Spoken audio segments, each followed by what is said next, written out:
Hello, and welcome in to another episode of Farm to Fame. I am Kelsey Wingert. That is Peter Moylan, and that's not Maddie Mass because we got Mitch in the house. Mitch, what's your last name? Matasha. Say Sorry? it. Matasha. Matasha. Yes. Mitch Matasha, big Reds fan. That's we've right. heard. That is right. 60-second bio with your John Boy Media life. Ready, go. I started John Boy Media in May, late May. And I became an editor right away. I started producing for Stats That Exist. Done a lot of stuff with the gaming channel. Done some stuff with the documentary for Blitzball and for Floorball. And that's a quick little slice of life. Well, welcome. Thank you. Where are you from? I'm from Mason, Ohio, 30 minutes north of Cincinnati. Is that near Jerry Blevins at all? Because Ohio's not very big, right? I've met Jerry Blevins in this office, but not in person, not in Ohio. Fair enough. Yeah. Peter Moylan, Yes. congratulations on your sweep of the New York Mets. I'll tell you. I dreamed it would happen, and it happened. And I think I saw a clip of Trevor and Jake talking about how they just played. Everything went right for the Atlanta Braves. And, you know, when you look at that matchup on paper, based on everything that's happened this year, it was probably leaning towards the Mets. They were probably favorite going into that. And I think, you know, obviously we still got to finish the job, but that set them up beautifully. Now, I don't think the Mets are dead by any means. And I did say this to Trev the other day, is that sometimes I think playing yourself into a playoff can get you hot as being in good form now and then having 5 days off. Yeah. I think the issue is going to be, look, you can set your pitching up, you can do all that sort of stuff. That's obviously the positive, but the negative is you don't see live pitching for 5 days. And then it doesn't matter how much BP you take, 97's 97. So that's the toughest part for me. But look, these guys have been doing it all year. It doesn't take them long to get their eyes back in. So I'm certainly not worried about anything. I'm just really excited. I'm really, now that the playoffs teams are set, I'm kind of pumped. Like I'm pretty excited about everything. Yeah, we had a really good discussion on our broadcast last night. We're like, obviously you want the first round bye, right? But like, it's going to be interesting to see how this 5 days off affects those teams. And it should play into their advantage, like you said, lining up pitching, but there's only one time in season they get 4 more days off, and that's the All-Star break. So it's just going to be interesting to kind of see how this year plays out. And then we were getting into like, when do you throw your one? Just trying to make sure that you have your one available for the DS and the CS, because if you pitch him obviously in the wild card, he's delayed in the DS, and then maybe you can't have him in time for the CS. And we got in a really deep conversation last night. Did you talk about the schedule at all in that conversation? Because do they have any time off between the end of the wild card series and the start of the divisional series? I would imagine there's a day that separates the especially because, well, I guess it depends on which side. I would imagine, because they're probably gonna, if it goes 3 games, there might be less chance, but if they can knock it off in 2 games, they're definitely going to get at least 1 day off, surely. So both of the wild card series start October 7th, and the ALDS and the NLDS start October 11th. So yeah, there should be 1 day off. Minimum 1 day. Good. Yeah. So you can start that guy and then have your ace ready to go game 2. So man, there's no off days in the National League Division Series. Yeah. Is that because our season was delayed, or is this how it will be next year? As it is right now, they've crammed the playoffs in, and we don't finish until, if it goes all the way, 7 games, and we don't finish till the 6th or the 5th of November. That's with the delayed start, and obviously, it's a long time. But it's a lot of baseball too. So yes, I am fucking pumped for. But the craziest part is I'd never realized how many rookies are going to have a big impact as well. Yeah, there's a lot of rookies playing playoffs, man.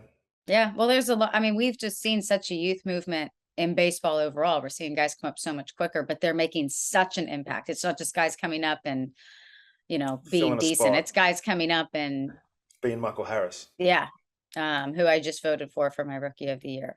Did you? Yeah, well, within our crew, not like a actual vote, but yes, I voted for Michael Harris and Julio Rodriguez. So does that mean you're going to vote for me for the Hall of Fame when I nominate myself? Yeah. Mitch, did you know that Peter Moylan had a career 3.10 ERA? I actually did not know that. Mitch, do yourself a favor. Go look at my baseball reference page. I have before, actually. I just didn't know the exact number.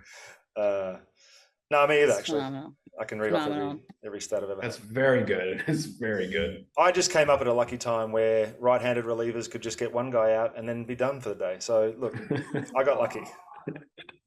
No, you didn't. There's not a lot of luck in a 310. Generational talent. Okay, we want to run through each of the teams in the postseason and the rookies that Peter's talking about is making an impact. But first, we want to tell you about DraftKings because the NFL action is in full swing. At DraftKings. Jeez.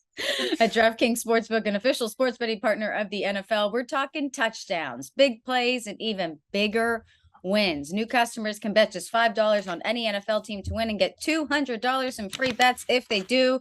Check this out. In addition to the usual bets, everyone can boost their winnings with DraftKings stepped up same game parlays. Come on. To make things even sweeter, you can throw down on the stepped up same game parlays once per day, once per game day. All season long. Download the DraftKings Sportsbook app now and use promo code JOHNBOY to get $200 in free bets if your team wins when you place a $5 bet on any football game. That's promo code JOHNBOY only at DraftKings Sportsbook, an official sports betting partner of the NFL. Minimum age and eligibility restrictions apply. See show notes for details. Mitch, are you a betting man? I haven't really gotten into it yet, but I'm really curious because I'm seeing the Bengals start their hot streak and they have the Ravens next week who just lost. So I'm kind of feeling like this might be the time to do it. I'm a Bengals fan. Let me tell you something. If this is the time you jump on to the gambling train, boy, you better strap in. I mean, I saw this guy, he had something on the Rams. He could cash out at 23,000. He refused because he was going for that 74K. He must have a lot of money in the bank. I'm not sure if he made it. I didn't check and see what the odds needed to be yesterday, but it just looked enticing to me. You know what's funny about that? I watch game shows sometimes and I see people make the decision to keep playing on when they've got like 150 grand and they're not in a position to just let 150 grand slide through their hands like that. And they're like, no, bang, I want the million. And then the next one, they're like, here's your 7,000. Mothers, going home with that in the back of your mind that you just lost $143,000. Yeah. I'm out. Yeah. I'm out. Peter, you just never bet against Joe Burrow, okay? So the AL wildcard series, are these officially, the seeding is not set because the Mariners today can lock up the 5 seed. Okay, correct. So as of right now, we have the Guardians versus the Rays and the Blue Jays. Let's freaking go, Alek Manoah versus the Mariners. Yeah. Alek Manoah, 30 starts on the season, a sub, 2.4, 2.5? Almost 200 innings as well. Yeah. That's what they were saying on the episode of Talking Baseball I was just listening to, which I'm a week behind. But there's one guy with 200 or more innings, and that's Sandy. And then there's only 5 guys in the 190s. And Alek Manoah is one of them. Has Sandy got close to 300 innings, or am I just exaggerating? No, I think he's at 223, which is that's an extra 2 innings. No, that's an extra. Well, it's an extra inning per start almost. I know this. You're happy about this, but if the Marlins were playing the Mets, are you okay with them not starting Sandy in game 3? No. But so is that hurting the integrity of the game, them not starting Sandy, or is that just he's reached way too many innings and we need to protect our guy? As a club, you have to take care of him. He's reached 220 innings for probably the first time in his career. That's a big number. 200 is the number, and he's gone over that a lot. And he's gone 9 innings almost every single time he's out there the last 5 or 6 times. Dude. It's insane. So as a franchise, that game means absolutely nothing to my franchise. Why would I risk anything happening to him in the last game and then have to answer for that for the whole offseason and potentially longer?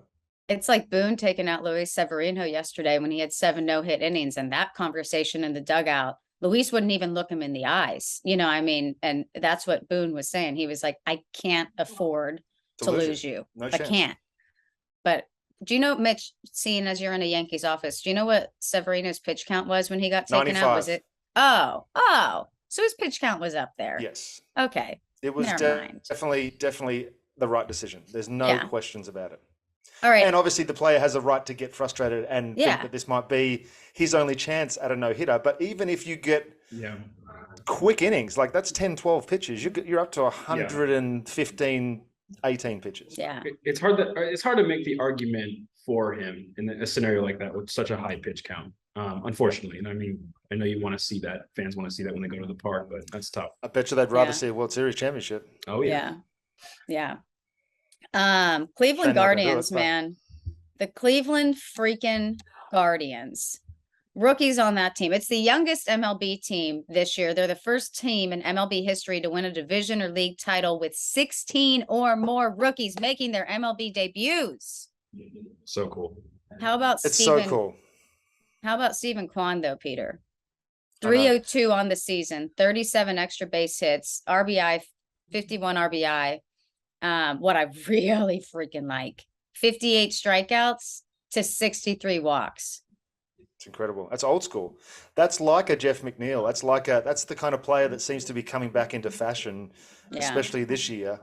And I think it's fantastic. I don't want to say a true baseball player because it can come in any shape or form, but it's like a traditional grindy, actually takes the at bat and the end of the at bat, like a strikeout is embarrassing.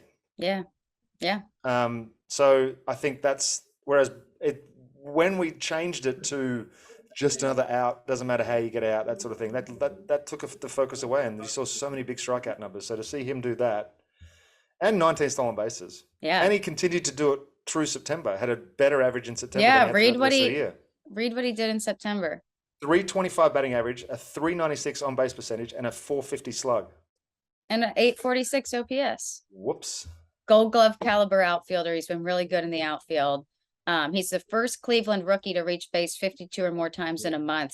Max Alvis in June of 1963. Okay. I was going to say, I didn't recognize that name, and I recognize most names beyond the 80s. Yeah. Another rookie, Oscar Gonzalez, per Baseball Savant, has the strongest arm in MLB. Sorry, O'Neill Cruz. He would be in Rookie of the Year contention, but missed a month with an IL stint for an intercostal strain. What's an intercostal strain? Intercostal. I think it's like intercostal. I think it's like I want to say it's in the ribs, but Ouch. I could be way off. Am I way off? You're laughing at me, Mitch. No, I have no idea about human anatomy. I think I do. So I've pulled and ripped almost every part of my body and recovered from it. So I feel like I know my body well. And I would like to say that the intercostal is a rib area, like a sheath of the rib. So Oscar Gonzalez is an outfielder as well. He has a 2.1 WAR on the year. But I honestly thought you were looking up at intercostal. Your ribs have sheets? Your ribs have sheets? That's a weird image. Situated between the ribs, the fifth left intercostal space, a muscle situated between the ribs. Yeah, an injury affecting the muscles between two or more ribs. All right, guys, you got the rest of the podcast on your own. I'm done. That's Wonderful, Pete. Wonderful by you. Bo Naylor in 117 games this year. Naylor has 21 home runs, 20 stolen bases, a 2020 season for him. A guy we talked about, obviously, a ton last year was Emmanuel Clase, who's still shutting it down for them. We have our disgusting. Has he gotten he was so good last year? Has he gotten better from last year? He's continued. I'm sure. I haven't been able to see it on a daily basis, obviously, but I'm sure there's been, as far as consistency goes, there's been some development there. But as far as the stuff goes, there was no need for anything. So on the year, our guy Emmanuel Clase has a 138 ERA. Is that good? He had a 129 last year. Okay. How many saves and how many saves opportunities does he have on the year? That's what I want to know. Anybody? How many innings? I'm looking up somebody else. I'm sorry. I'm looking up our next guy. I see. 41 41 saves on the season, but it doesn't have save opportunities listed. But yeah, 41 saves on the season? That's unreal. For a young, exciting look, we're going to get into it later, but that team's pretty good. Does that like lead baseball? I think Kenley leads. No, Jansen has 45, 47. Here it says Emmanuel Clase has 45, 2 behind Kenley Jansen. Okay. Anyway, he's not even on this list. And then, of course, our guy Sticks, Tristan McKenzie. We got to shout him out what he's done this year. Okay, Peter, you want to run through Tampa Bay? I was just looking at him because I'd never heard of Gabriel Moreno before, but I just had a quick look. He had a great year down in AAA, and he's only played 20... Wait. You're on the Blue Jays. We're on the Rays. Oh, I was looking at the wrong person. I'm sorry, guys. I apologize. It's okay. Wander Franco has hit in 15 of his last 16 games. This is how locked in to the National League I am. I didn't even realize Wander was back. Yeah. That's really big for them. Yeah. And the fact that they've been able to make the playoffs without him, they just keep doing it. Rays are going to raise. Wander Franco's there. Jose Siri is there. 13 outs above replacement in center field. Won the Tampa Bay's Outstanding Rookie Award this year. Taylor Walls, second baseman, 24% barrel rate. So there's a lot to look at in Tampa Bay's team as well. But they just find a way to win with whoever they put in there. Yeah. I don't know how they do it. They're a science project.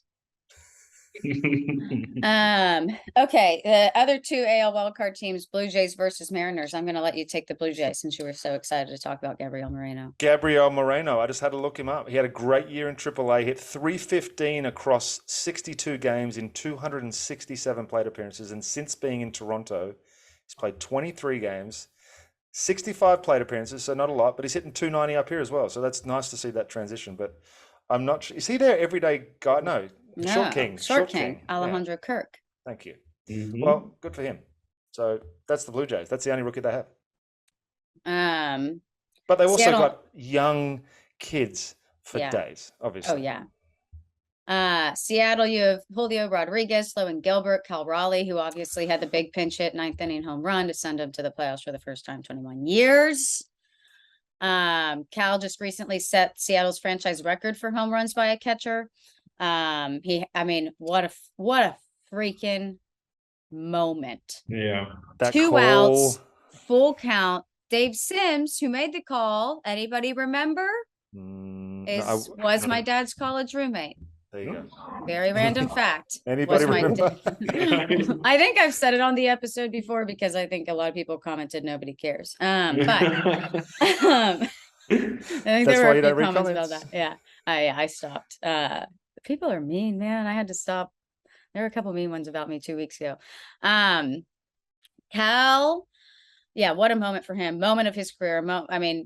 Biggest home run in decades for the Mariners. Yeah. And Logan Gilbert is Logan Gilbert, Robbie Ray, game 1. I know you probably aren't neither of us are as up to date with the AL, but how's Robbie Ray been lately? It's hard for me to go against the veteran guy unless that younger guy has just been the clear number 1. Like Fried over Morton a couple of years ago was like, oh, but then it was kind of. Robbie Ray's last 6 innings, 6 shutty, 5 2/3, 2 runs, 5 2/3, 5 runs. I am looking up Julio Rodriguez also first half, second half, just to see how that's played out. Yeah, Julio Rodriguez, pretty much a lock for Rookie of the Year. He's got a higher batting average in the second half. Read the Julio Rodriguez note. Is finished with the IL, expected to be activated Monday, October 3rd. So he's not active? So what was the stat that we read? Was that before he got put on? Wait, that was Wander. I'm a freaking idiot. What? I was thinking about how you read the stat on Wander Franco, and you were like, I didn't realize he had been activated, and my brain thought you were talking about Julio, and I was like, wait, Julio hasn't been activated yet. This is very confusing. Okay, never mind. Julio Rodriguez, a near lock. I think everybody's taking him for the AL Rookie of the Year. He is expected to be activated today, right? Yesterday, October 3rd. Was he activated yesterday? I hope so. I didn't read anything. Are you looking it up? Okay. Yeah. Also, I guess because we haven't been hearing as much about him but he's continued to tear it up in the second half, hitting 304, 11 tanks. That's going to be an exciting team for a few years too. Yeah. What? It's Tuesday. It is Tuesday. Yeah, I mean, it says that the plan was for him to be activated tomorrow and all. Oh yeah, officially back. So he was activated yesterday. There we go. Good, Okay. Leads all AL rookies in home run, slugging, OPS, total bases. That's the Seattle Mariners. What's Logan Gilbert done on this season? I'm gonna check it out right now. For us, he's been nasty. I know that. I've seen a bunch of his highlights on Pitching Ninja, which is 32 games, 13 wins, 320. Fast. 100. Good Wi-Fi at the hotel we're at. Just about to say the name. Okay, let's move on. We're slowing down. NL Wildcard Series, Peter. This is your freaking bread and butter. This is your bread and butter. The Phillies, for the first time in 10 years, really classy move by the Astros to put up congratulations Phillies on the scoreboard yesterday. They lost in Houston, clinched a playoff spot versus the Cardinals right now. Mets versus the Padres right now. Phillies, Bryson Stott, shortstop, second baseman. He's played in 124 games in 2022. Yeah. Second strongest arm in baseball for a second baseman after Gene Segura. And Brandon Marsh is a rookie over there. Is he a rookie still? Yeah. Yep. Well, I don't know if he has rookie status, but he only came into the league, I think, last year. And only had a handful of bats. But he's Georgia kid, Brandon Marsh. I worked out with him the last time I was working out. Or maybe I wasn't working out. Maybe I was just going there to show up. But he worked out at a facility that I was working out at. He's a really, really nice kid. I wish them all the best next year when they have a better chance of doing something in the playoffs. Bryson Stott has been really, really good for them at shortstop. When Kingery didn't pan out, they were looking for a shortstop, and he's stepped up and he's done a serviceable job. Very serviceable, I should say. More of a glove than a bat, from what I'm seeing. At this stage, but he's still got some pop too. He's especially there. Yeah. Citizens Bank. He'll hit some homers. He'll hit a couple of homers. You want to take us through Lars Nootbaar. Nootbaar. As if the Cardinals weren't as exciting as it was with everything that they've got going on this year. They've got a couple of really good rookies in Lars Nootbaar and Brendan Donovan. Mm-hmm. Nootbaar won't drink. There's a couple of videos that we're going to post, but I'm not going to. It's hard for me to speak descriptively about videos, so I'm just going to let us post the videos. He's also got obviously a really good sense of humor. If you check out some of the interviews that he did during the clinch, Brendan Donovan has a 3.8 WAR. Someone you've probably never heard of with a 3.8 WAR, adjusted for a full season equals out to a 5.6 WAR. Outstanding. Dude's from Germany. Did you know that? I don't Lars think I knew Nootbaar? that. No. Brendan Donovan's. Hold on. There's no way of those two names that I was going to pick Brendan Donovan as the one from Germany. Würzburg, Germany. Lars Nootbaar, El Segundo, California. What is that? I love it. But to continue on with Brendan, he's having a great year. 304 batting average, a 484 on base. Dang. A 1.049 OPS. That's He's currently incorrect. got a 201, is it? That is Those ridiculous. are wrong numbers. Okay. So 280 on the year, 772 OPS. How does that happen? Did she maybe meant to put like in a certain month? And a 2, maybe it's September? No, it can't be that September, can it? 4 extra. Oh, it could be. Let me start again. I'm not even going to read that. So, September, he's hitting. Switching, here we go. Since switching to high socks. No. Don't edit any of that out besides whenever I said. Since switching to high socks, he's hitting 304, 484, and a 1.049 OPS. with a 201 weighted runs created plus. So look, guys, if you're sitting there watching this and you have your socks down around your ankles, pull those bitches up. It's going to change your life. Simple. I was like, he's hitting 233 in the month of September and 280 on the season. So I don't know where those Trying to numbers figure came this from. out. I should have known it was man. the socks. Come on. Oh, that was wonderful. That's Okay. awesome. The San Diego Padres have Jose Alzucar. He's a center fielder. He made his MLB debut in August. He moved past Trent Grisham on that depth chart. Then he's playing center field for them, but he's been struggling at the plate too. Trent Grisham, man, like what happened to him? Tell me about what are you thinking about the Padres? Okay, so if we get into the bracket little part, I've got a little shock for some people sitting at home right now. I can't wait to hear that. I think that they are a scary team because they haven't played anywhere close to what the paper players should be playing. If you were to have their team in fantasy at the start of the year, you'd be like, fudge yeah. But they haven't played anywhere near the way they should. Look at that lineup with Machado and Soto just on their own. It's frightening. Yeah. What's Soto's deal? So I had this conversation the other day with, I think, Trevor again. I thought it was just the fact that because he's now on the West Coast and he's not in our division, I don't get to hear about him as much. But I honestly think that he's had some of the toughest stretches of his career since going over there.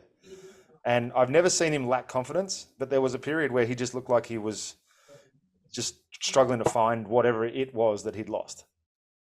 I mean, 244 on the season, still has 27 home runs, but only 62 RBI. And he's walking a ton still, but he wants, and maybe it's a different park. Maybe he's sitting a few fly balls that are getting caught. But this is a guy that we talk about being, people say he's the best hitter ever, best hitter in baseball. Yeah.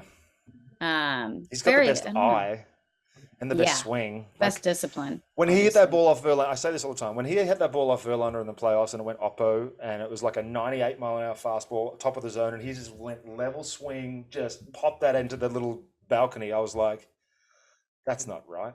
Yeah. But I hope he gets it back next year. He's going to be fine. He'll be fine. Yeah, he'll be fine. Yeah. But maybe it's the pressure of turning down $500 million too. That was crazy. That sentence should not exist. Yeah. How much is Judge gonna get? Okay. Judge is 28. Do you know that? No. He's 30, I think. He's right? 30. There you go. He's even older. Okay. He's like 30 or 31, I think. Okay. So I think max he'll get is a 6-year deal. Yeah. But I also think that it may be up where around 300 million, 350 million. How much did he turn down from the Yankees? I think it was around that number, but for like a long time, wasn't it? Was it 450 maybe? I thought there was a 4 in front, like 440. Wow, maybe I'm just completely full of dog poo. But I think the AAV is going to be the thing that gets it. 7-year contract extension worth Wow, we were so wrong, Mitch. Why do we say that? Why do we say that? You guys, come on, guys. That was I was like, damn, why do you turn that down? Sorry, I keep moving my microphone. Who just got offered 440? Was that Soto? It was Soto. Okay, yeah. That's why we were thinking that. Yeah. Hey, Pete, do you have any experience with Tony La Russa? Do you have any opinion on him officially retiring? Except for the fact that I didn't understand the hire at the time, except if it was to get maybe some stability, do what Buck has done with the Mets, give them some structure, be the leader. That's what I thought was going to happen. This takes nothing away from what Tony has done in his career to this point, but I just think it was a bad fit. And I think he'll look back and probably say, I probably shouldn't have done it. But again, take nothing away from what he's done in his past. He's been one of the best managers that has ever existed. And I think I read somewhere today that he has the most wins by any manager with a winning record. Wow. So, he's done it. He's got nothing else to prove. And I think stepping down the way that he did, and the comments that he said too, when he said that I was brought in to do a job and looking at our results, I didn't do the job. So that's, for me, that says it all. And I think the way that he did it.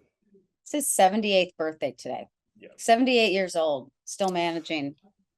I don't know. Now, my dad told me that the last thing you should do is ever retire because he said that he hates it.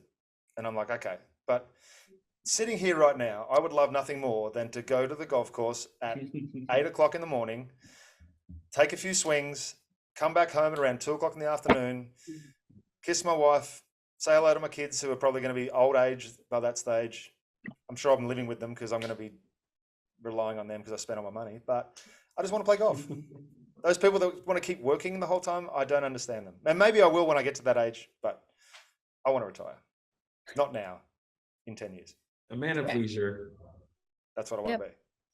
Pete, run us through your postseason bracket. Okay, are you ready for this? No. I obviously have Braves versus Astros and the Braves winning. Because if I had anything other than that, we're starting at the World Series. I just want to give you my end. Yeah, just want to give you the end. But I'll go because you knew what the Braves. I was going to pick the Braves to win. If anybody thought that I wasn't going to pick the Braves to win, they've never listened to me. Built up to it. No, there's no build up. The build up is now, because you never know who I'm going to pick. Right? Go. I have the Padres beating the Mets if it stays this way. I have the Cardinals beating the Phillies. I have the Guardians. Yeah, that's right. Meeting the Yankees in the division series. And I haven't made this decision yet. Seattle over the Blue Jays. I don't know how I feel about it. I think they're starting pitching with Gosman and Manoah, and that lineup, if they can get going, I think the Jays are probably going to meet the Stros in the DS. Astros will beat them. The Yankees will win. It'll be Astros-Yankees. The Astros will eventually get through. On the other side, Cardinals and Braves, the Braves will win. Dodgers-Padres, the Dodgers will win. We'll then beat the Dodgers to get back into, and it'll be a repeat of last year's World Series. Were those the Final Four? I mean, were those the teams in the CS last year? Yankees, I think so. Was it? The Yankees make it to the CS? No. We are bad at baseball memories. I'm not good at it. Really. So much happened for me in the postseason last year, guys. I'm so focused on myself. It's like once the postseason like finishes, you think of the World Series. You don't really go back to like the division series, you know. Who you got, Kels? I think it was Boston. Boston was in the CS. Boston, Houston, LA, Braves. And they beat the Rays in the wild card and the DS. In the DS. Boston beat the Yankees in the wild card. I also wanted to have, because that's when the brackets get interesting. It's the start, right? So I didn't want to just pick the standard. No, I honestly think the Guardians can play against the Rays. Yeah, I think I would take. It's tough. I'm taking the Cardinals over the Phillies. The Cardinals are like, I'm so excited to see what they do in the postseason. Freaking Albert Pujols is homering every single day. It's absolutely ludicrous. It's wonderful. What is happening? It's wonderful. Man, I don't know if I'm curious. I need to see how the Mets do today. If the Mets sweep the doubleheader today. You put that I just want to see how they respond to getting swept by the Braves. Yeah. Well, I want to see their response. If they've and like, even obviously if they lose a single game, the Braves clinch. But if they win 2 out of 3 versus the Nationals, I think they beat the Padres in the wild card series. If they lose the series to the Nats, I think the Padres beat them. I think it's all about how the Mets respond to this series, because it can either devastate them or they can just move past it. I think the off day helps. The fact that it was an unscheduled rain out helps. They would have been able to go in, get all their action in, get their swings in, pitchers would have thrown, and then they would have gone home. It was almost like an off day workout before a big series. So it's almost like a reset for them too. I think they should take that time, and I'm with you. If they come out and sweep the doubleheader today, then they're back. So do the math with me. If they sweep the doubleheader today, yes, independent of what the Braves do today, it would go to half a game. And then if the Braves lost, it would be tied again and all come down to that final day, which would be wild. Yes. But if the Braves win, it's over. Oh yeah, the Braves just have to win one. Because we got the They're up tiebreaker by sweeping them, and it was 9-9 before that last game, and we took the season 10-9. Wow. So that is what makes that sweep even more impressive. Yeah. Crazy. Yeah. Is there's so much on the line. Yeah. I'll take the Guardians over Tampa. Yes. Sorry, Tampa. Man. Look, you've done a great job this year. I take the Blue Jays over Seattle. I'm afraid Seattle's going to be so excited to have made it. Man, it's experience in the postseason is real, you know? Sure. I'm with that as well. By the way, I just lowered my chair. But I also think that you can build that momentum by I think I don't think that they're a team that's already won the World Series just by making the playoffs. You know, you see some teams that just getting in was enough. Yeah. I feel like the Phillies might be a bit that way, but yeah. I think Seattle has a chance to, if they can get going and ride whatever wave this is. That stadium, when that ball was hit, like it was pandemonium. It was insanity. Yeah. That city deserves a good baseball team. And I think even that energy alone can win you a game. I called it earlier. The travel would be absolutely brutal. Yeah. But imagine a Seattle Braves World Series. Just Michael Harris, Julio Rodriguez battling it out. Acuna hasn't even come into full form yet. Yeah. Castillo getting the World Series start. That'd be cool. Golly. There's a lot of storylines coming up, guys, and we haven't even started yet. It's amazing. Did you hear that? That was loud. Yeah. Wow. Definitely. Weekly news flash. Yesterday was Arizona Fall League opening day. This is going to be really fun to follow along with. You guys, if you listen to this podcast, you are well versed with how big of a deal it is to be named to the Arizona Fall League. Top prospects in all of baseball combined on 6 different teams. Most studs that you hear about right now have gone through the Arizona Fall League. Yeah. I was not included. I would have been 27 in the Arizona Fall League. I don't know if that would have gone. I know this season goes through November 12th. Yesterday, I know Jordan Lawler had a really big game. I thought that they tweeted out like the big storylines, but I guess they did not. But yeah, that'll be something that we follow along with closely this off season. But yeah, the championship game's on November 12th, but opening day for that was yesterday on Monday. It goes all the way to November 12th. That's like, I guess, the final championship game. That's how far it could go. It's a lot of extra baseball for those guys that are there. That's good. Yeah. Mitch, are you familiar with Aussie lingo? No. Are you familiar with Texas lingo? Yeah, somewhat. I didn't bring my book, so I can definitely find something. Or do you want to go with the Texas lingo for this week? You know what? I have a couple one. Australian friends. So yeah, a little bit. I'm gonna have to test you. All right. Do both. Do y'all know kolache? No. Kolache. This is Texas lingo. Is it kolache? I'm going to say it is a form of yogurt. Okay. Or dessert. Okay. I'm guessing. Is there an accent with it? Is it like a combining of words? No questions allowed. Kolache. Why are you saying it like that? I don't know. It seems to me like a food item for sure. Yeah, like a cheese. Cheese and yogurt. Yeah, we're on the dairy. A kolache is a breakfast item that you can get at donut shops, and it's like a massive pig in a blanket.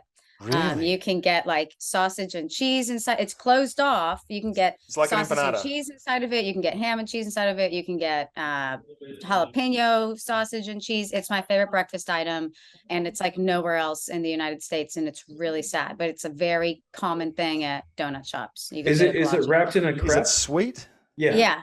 No, it's savory. Okay. I just went this morning. You know the Starbucks over near this hotel. Mm-hmm. 3 doors down, there's a little strip mall that has a little hole in the wall empanada place. Ooh, Ham and cheese empanada I had today. love that. Like Yeah. melted, beautiful cheese with nice Yeah. ham. Really good. And I had a little sausagey, cheesy, bacony one as well. Oh, so Yeah. good. Yeah. Doesn't feel like an empanada traditional flavor, but you know what? Need it. Remix. I mean, I need it. I need it. Aussie lingo. Aussie lingo. Shit. I thought we were just going to go Texas, so I was Oh, we no, I can didn't. just Here we do go. Texas. I'm going I'm to go proud with rhyming Floshy. slang instead. I'm going to go rhyming slang. Okay. Okay. We do this thing where we instead of saying the actual word, we say words that rhyme with it. It's almost like a code language in Australia. For instance, if I was to ask you if you had any photos in your phone, I would say, do you have any Mario Sotos in your dog and bone? Absolutely. I've heard this. Absolutely. I've heard about this. There you Actually. go. Yeah. So I'm going to give you another one. What would it mean when I'm saying I'm going to have a Captain Cook? No idea. It's a Jack Daniels and Coke. No, it just means to have a look. See, that's the rhyming part of it. Absolutely. I don't know why, Kelsey, you're looking at me like I'm an absolute alien, and I get it because I didn't understand it either. We didn't do it in Western Australia where I grew up. It wasn't until I moved to Melbourne did I run into people using rhyming slang as a language, and I'm trying to work out what they're saying, and it was all okay. Everybody, You lost Google rhyming slang, and we'll talk about it next week. Got it. Amazing. All right, guys. I'm going to forget, but someone will bring it up, I'm sure. I'll let Maddie know if he's on the next one. Yeah. Everybody, Mitch. Awesome. Mitch, well done. Holy shit. I tell you, Maddie might get Wally pipped. I'm just saying. We miss Okay. Maddie is doing something with Jimmy and Jake. Mitch, you were phenomenal today. Maddie got a promotion, so guys. he's Maddie did get a promotion, everybody. Let's go. Maddie got a promotion in the company. he's Let's go, like king. Maddie. He's like king of everyone now. So, and you can really see it. He started Matt- wearing a crown. It's over the top. He's often the smartest guy in the room, and he's so funny. Yeah. He's so like he's very funny. Dry. We It's love the our Maddie. driest We humor love our Maddie. in the world. Yeah. Peter, remember when we had to ask Maddie Mass what he wanted us to call him when we first started this podcast? Because we were like, you're going to Yes. have a name like BBD is BBD. So what? And then we came up with Maddie Mass, and now Maddie is president. He's president of the world. Mitch, what do you want to be alrighty, called? guys. Mitch? Man, it's tough. I mean, you go with the rhyming. You go. Mitchapalooza? It's hard, man. It's not hard, but it's all derogatory. It seems like, you know. All right, I'll just call you Mitch, not the other one. No. Yeah, Rhyming slang. No, Common slime. All right, folks. 2 more games of the regular season left. I just threw that up there, not knowing you were going to say 2 then. How about that? 2 games left. And then it's I gotta October go throw a baseball, suit baby. on. Thank you so much for watching and listening. Farm on, farm often. Buckle up. It's on. Playoffs are here. Strap we'll in. see you next Wednesday.